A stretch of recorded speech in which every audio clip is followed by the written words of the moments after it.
Ramon Gustilo, professor of orthopedic surgery at the University of Minnesota. My professional life has been dedicated to the management of fractures. We shall discuss the choice of treating femoral and tibia shaft fractures between nailing and plating. In order to address this problem or make the choice between these two types of treatment, we have to look at the biomechanical principles of nailing versus plating in the treatment of shaft fractures of both femur and tibia. In general, nail is what we call a load-sharing device. On the other hand, plating is a load-sparing device. So it's load-sharing versus load-sparing device. In a load-sharing device, the bone is stressed and loaded and therefore does not have stress shielding on the bone. On the other hand, in plating, it's a stress shielding device and the bone is not loaded. The effect of this in that the bone underneath the plate loses its density and strength. And on the other hand, in nailing, the strength of the bone and the density of the bone is shared or is preserved.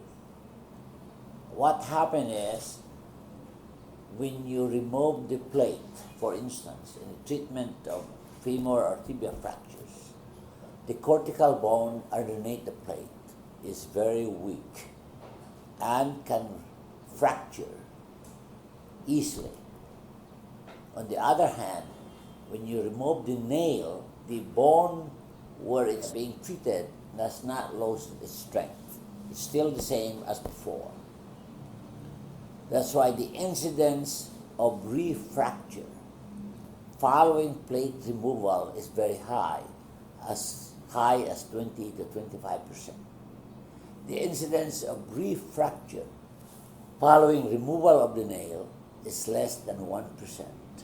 As one can see in the x-rays, after removal of the plate, there is marked loss of bone density of the bone underneath the plate.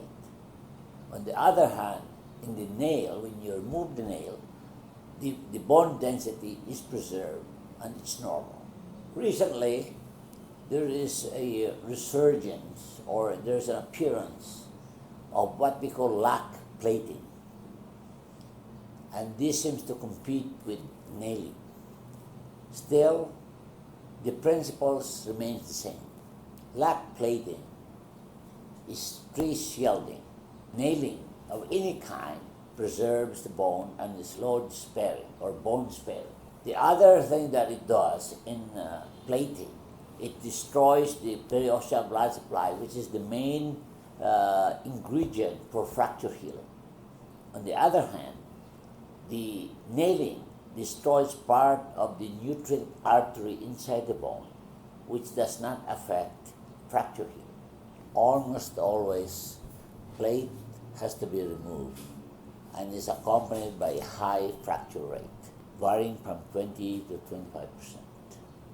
Rarely, or less than 10% of the nail has to be removed. And even if the nail is removed, there's a very low incidence. In fact, it's rare to have a fracture following removal of the nail. The other advantage of nailing is that it allows the patient to bear weight after surgery. On the other hand, plating, you have to wait until the fracture is healed, which will be about 3 to 4 months.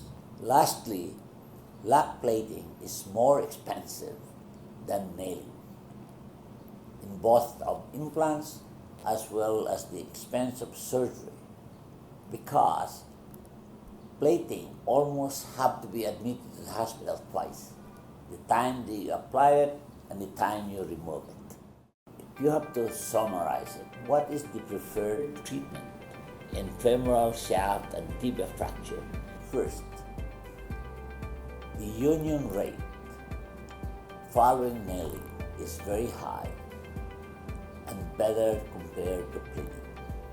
Second, the incidence of infection is much lower in nailing than plating.